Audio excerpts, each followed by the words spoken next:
Olá, boa noite. Começa agora o Jornal da Justiça desta quinta-feira, 13 de agosto. O plenário do Supremo julga a medida cautelar em ação que questiona o fornecimento de dados à Agência Brasileira de Inteligência, a ABIN. Partidos afirmam que um decreto da presidência aumentou o poder da agência de obter dados de cidadãos. Esse é um dos destaques de hoje e você confere também. Ministro Alexandre de Moraes mantém prisão preventiva de um homem acusado de matar enteado de 7 anos. Ministro Edson Fachin eleito para mais 2 anos como titular do Tribunal Superior Eleitoral. TSE aprova novo calendário das eleições municipais de 2020.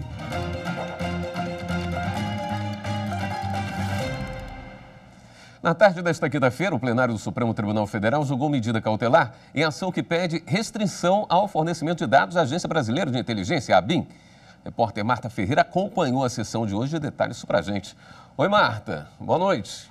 Boa noite, William. Boa noite a todos. Por maioria, ficaram mantidos o decreto que reformulou a estrutura da ABIN e entra em vigor na semana que vem e o dispositivo que estava sendo questionado, seguindo o entendimento da relatora, ministra Carmen Lúcia, pela concessão parcial da cautelar. O ministro Marco Aurélio foi o único que indeferiu a liminar. Como o julgamento durou a tarde toda e terminou há pouco, a gente separou uma reportagem especial para mostrar como foi a primeira parte. Confira aí. A ação direta de inconstitucionalidade questiona o parágrafo único do artigo 4º da Lei 9.883, de 1999. Os partidos alegam que o dispositivo poderia desvirtuar a finalidade da Agência Brasileira de Inteligência, a ABIN. Os autores argumentam que a situação ficou ainda mais complicada com a edição do Decreto 10.445 de 2020, texto que criou o Centro de Inteligência Nacional na estrutura da ABIN e que entra em vigor a partir da próxima segunda-feira. O advogado da Rede Sustentabilidade argumentou que a intenção do presidente da República com a edição do decreto não é melhorar o sistema de inteligência brasileiro. É evidente que, dado o contexto fático, sua intenção não é a de melhor prover a inteligência brasileira, mas de dar dados à sua linha investigativa paralela, provavelmente colocando sob a mira do laser estatal todos os possíveis adversários políticos e ideológicos. E aqui também não se desconsidera a existência de um verdadeiro laser paraestatal, dado o suposto esquema estruturado de geração de fake news contra quem pensa diferente, o que vem sendo inclusive investigado por essa egrégia corte. O advogado do PSB afirmou que a intenção do decreto seria de criar um controle maior sobre a sociedade. A preocupação, excelências, trazida nessa ação vem num contexto de reiteradas tentativas da presidência da República de criar uma grande vigilância e controle sobre os dados da população brasileira. Tentativas reiteradas por parte do Executivo, sem a participação dos demais poderes e da sociedade civil. O advogado-geral da União destacou que não há violação de direitos fundamentais nos dispositivos questionados, já que a ABIN não acessa dados fiscais e bancários. Além do controle interno e do indeclinável controle judicial, a ABIN também está sujeita a controle parlamentar, por meio da Comissão Mista de Controle das Atividades de Inteligência. Uma comissão mista, uma comissão mista e permanente do Congresso, que funciona como órgão de controle e fiscalização externos à atividade de inteligência. A ministra Carmen Lúcia, relatora da ação, ressaltou o principal objetivo do compartilhamento dos dados e informações que está previsto na lei impugnada: a defesa das instituições e dos interesses nacionais. A ministra concedeu parcialmente a liminar. Não estamos aqui a cuidar de ABIN paralela por uma razão simples. Inteligência é atividade sensível e grave do Estado, mas está posta na legislação como sendo necessária nos termos por ela delineados, desempenhados. A arapongagem, para usar uma expressão vulgar, mas que agora está em dicionário, essa atividade não é direito, é crime. praticado pelo Estado é ilícito gravíssimo. O agente que adota prática de solicitação e obtenção de dados e conhecimentos específicos sobre quem quer que seja, fora dos estritos limites de respeito aos direitos fundamentais e da legalidade, comete crime.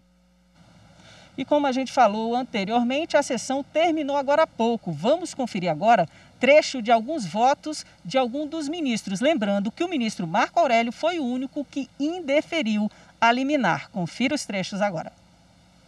A razão aos requerentes em apontar os problemas derivados da transferência à ABIN de dados colhidos por outras instâncias governamentais sem as devidas salvaguardas procedimentais e que pode conduzir a um cenário de violação sistemática dos princípios de privacidade e de autodeterminação informativa. Em todos os países do mundo, os serviços de inteligência ficam submetidos não à presidência, não ao executivo, a uma autoridade autônoma e independente. E há até uma expressão extremamente enérgica de que nos países onde não há essa autoridade autônoma e independente na tutela dos dados, esses países fazem parte do corredor da vergonha. Os órgãos do Sistema Brasileiro de Inteligência somente podem fornecer dados e conhecimentos específicos à ABIN quando comprovado o interesse público da medida e afastada qualquer possibilidade desses dados atenderem interesses pessoais ou privados, e acrescentaria sempre ficando documentado quem pediu e para onde foi entregue. E no início da sessão de hoje, o plenário do STF decidiu, por maioria de votos, reconduzir o ministro Edson Fachin para a vaga de titular do Tribunal Superior Eleitoral. O ministro é o atual vice-presidente do TSE e o primeiro biênio dele como membro efetivo da Corte Eleitoral termina no próximo dia 16. Ainda sobre o TSE, o tribunal aprovou as novas datas do calendário eleitoral. Os prazos foram alterados por causa do adiamento das eleições municipais para novembro, em razão da pandemia do novo coronavírus. Veja esse e outros destaques da sessão do TSE. Os ministros do TSE reafirmaram que mudanças de partidos no Senado Federal não alteram a distribuição do Fundo Especial de Financiamento de Campanha para este ano. O marco temporal determinado para essa parte do cálculo continua sendo a data das últimas eleições gerais. Na parcela do Senado que foi renovada, deve ser considerada a legenda pela qual os parlamentares foram eleitos. Já na parcela que não foi renovada, são levados em conta os partidos pelos quais os senadores estavam filiados no dia da última votação. Deste modo, inexiste previsão de contabilização dessas migrações no caso do Senado Federal. Por fim, não se sustenta a alegação do partido requerente de que não devem ter acesso aos recursos do FEFEC e as agremiações que não alcançaram a cláusula de barreira. De modo que eu estou indeferindo o pedido de reconsideração. O plenário também aprovou a resolução que determina novas datas para o calendário eleitoral. Em julho, o Congresso Nacional adiou as eleições municipais para os dias 15 e 29 de novembro por causa da pandemia do novo coronavírus. Com isso, a Justiça Eleitoral precisou readequar datas e prazos do calendário, como o limite para o registro de candidaturas. Sobre esse tema, o presidente do TSE, ministro Luiz Roberto Barroso, ressaltou que o tribunal recomenda que partidos e candidatos façam o registro o quanto antes para evitar aglomerações no último dia do prazo. O ministro Barroso também lembrou que, por orientação de especialistas, a Justiça Eleitoral vai suspender a identificação biométrica das eleições deste ano. No tocante aos registros de candidatura, nós estamos estimulando os partidos e os candidatos a evitarem uma concentração no penúltimo dia, quando frequentemente costuma dar congestionamento no sistema, e aí no último dia há uma grande aglomeração para as pessoas fazerem o registro pessoalmente. Portanto, nós estamos incentivando os partidos e os candidatos a fazerem, no máximo até a antevéspera. A nossa consultoria sanitária recomendou a supressão da biometria para minimizar o risco de contágio por contato e também pelo fato de que a biometria retarda o processo eleitoral. O tempo de votação com a biometria é maior, embora ela venha para dar segurança e até para simplificar. Na sessão jurisdicional, o TSE continuou o julgamento de um recurso de Valdirene Tavares dos Santos. Vereadora eleita na cidade de Lusiânia, em Goiás, ela foi acusada pelo Ministério Público de cometer abuso de poder religioso. Isso porque teria pedido votos em um evento de uma igreja evangélica. Ao apresentar o voto vista, o ministro Tarcísio Vieira de Carvalho Neto entendeu que não houve irregularidade na conduta de Valdirene. O ministro também afirmou que entendia não ser possível definir limites para o abuso de poder religioso nesse julgamento. E por isso não vejo como defender a liberdade de voto dissociada da liberdade de expressão do candidato ou de seus simpatizantes. Com efeito, rememoro que a soberania popular encontra sua materialização no voto direto e secreto, consoante o artigo 14 da Carta Política Maior, ao passo que uma das características essenciais ao exercício desse direito e também dever cívico é a liberdade, que significa entabular escolhas conforme seu próprio arbítrio. O julgamento foi interrompido pelo plenário e deve continuar na sessão da próxima terça-feira. E a seguir, a operação da Polícia Federal em Roraima investiga fraudes na compra de materiais de combate à Covid-19. Em instantes.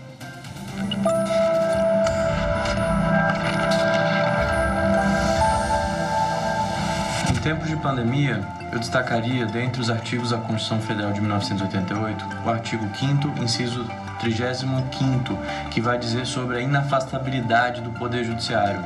O Poder Judiciário, em tempos de pandemia, deve resolver, na medida do possível, os conflitos que lhes são submetidos.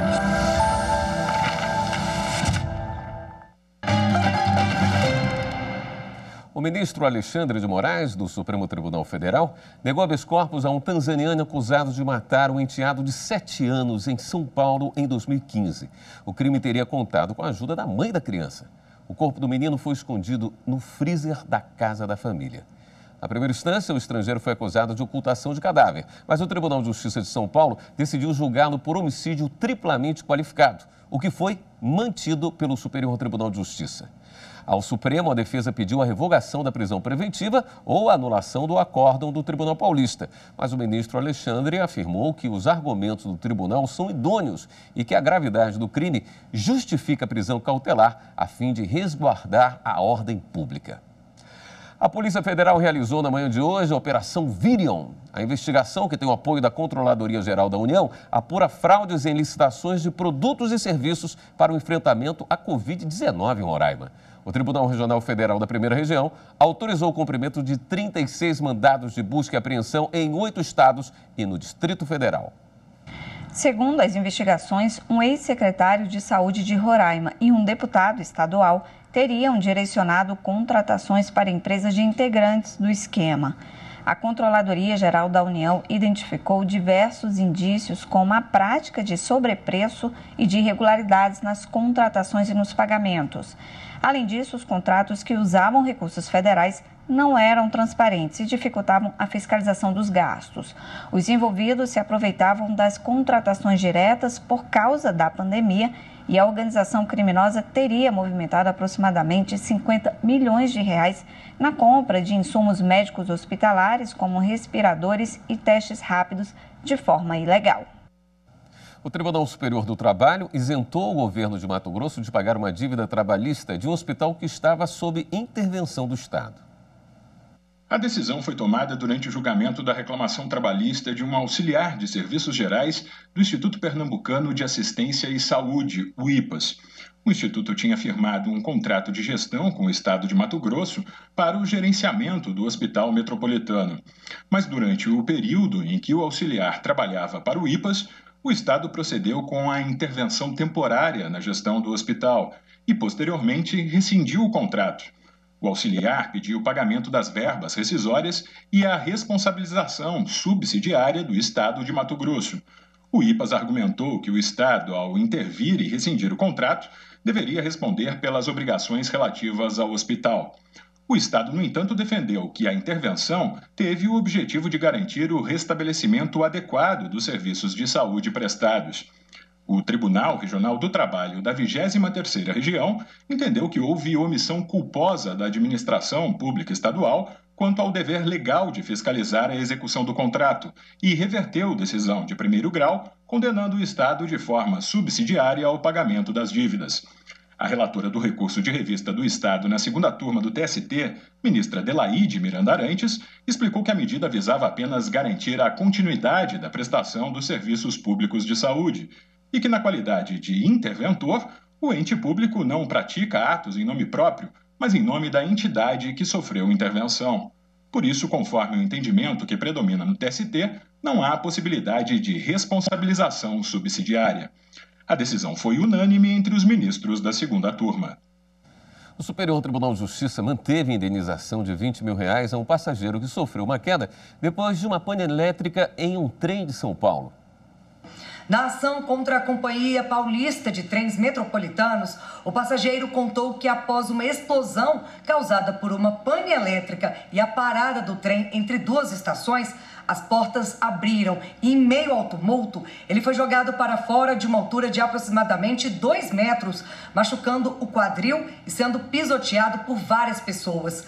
A companhia alegou que a situação foi causada por ato de vandalismo cometido por alguém que teria jogado um objeto na linha. Para a companhia, o episódio configuraria fortuito externo, não podendo ser relacionado à sua atividade fim.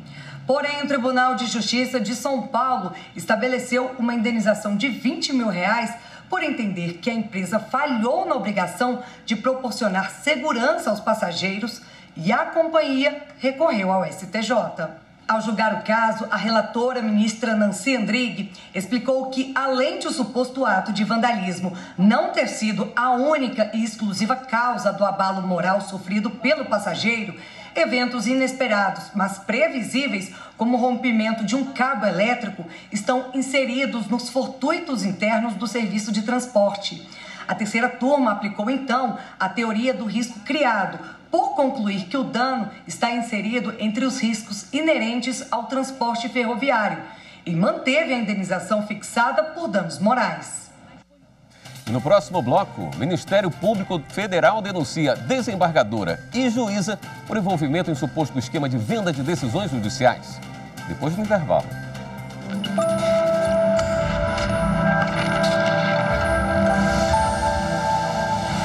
A Constituição é o principal instrumento legal da sociedade, né? Ela é a grande responsável pela efetivação das normas e os efeitos destas normas na sociedade. É a proteção do Estado democrático. É ela quem proporciona igualdade da lei e justiça para os cidadãos na mesma medida e sem qualquer distinção.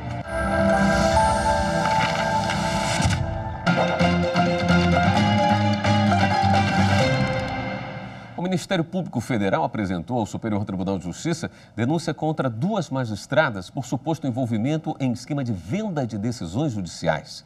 A acusação é de que a desembargadora Maria Adna Aguiar do Nascimento e a juíza do trabalho Marúcia Belov, do Tribunal Regional do Trabalho da 5ª Região, com sede em Salvador, teriam recebido R$250 mil de um grupo empresarial para execução de acordo em processo judicial.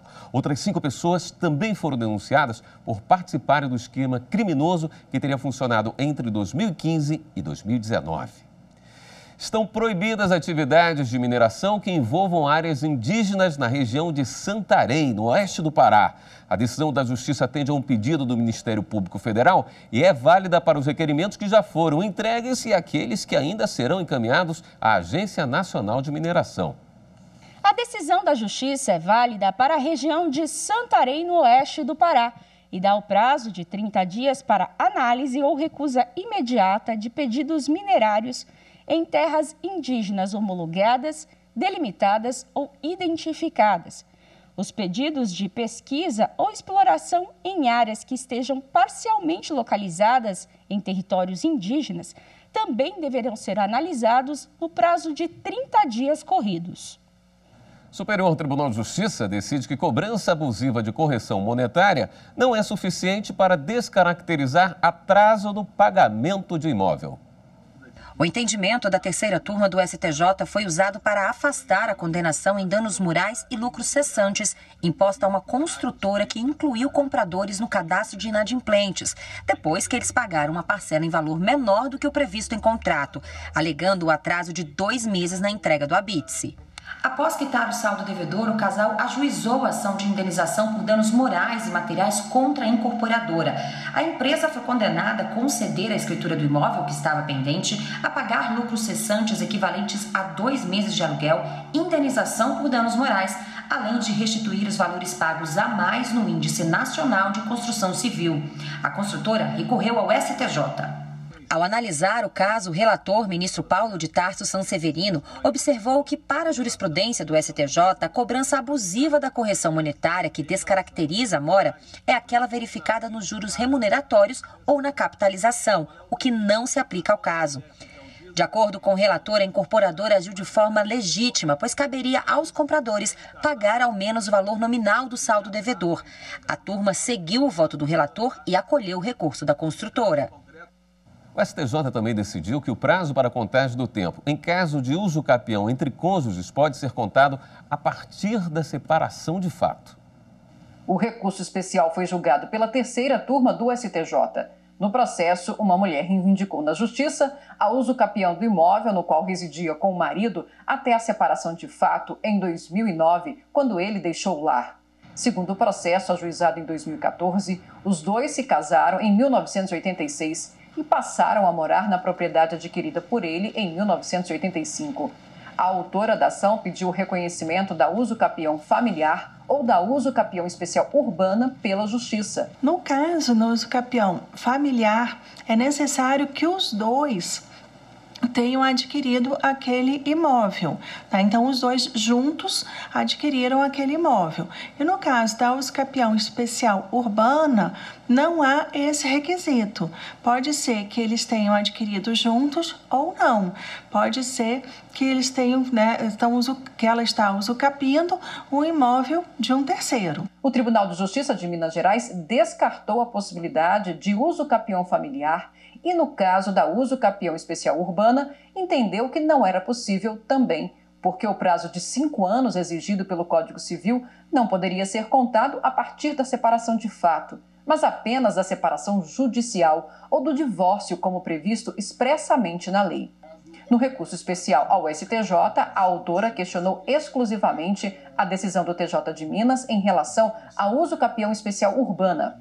A relatora do recurso, ministra Nancy Andrighi, explicou que a separação de fato por longo período produz exatamente o mesmo efeito das formas previstas no Código Civil para o término da sociedade conjugal. E, por isso, foi cumprido o requisito do prazo de 5 anos para a uso capião especial urbana. Dessa forma, o colegiado determinou que a Corte de Segunda Instância reexamine o caso em seus outros aspectos, superada a questão relativa ao prazo. O que o STJ nos diz?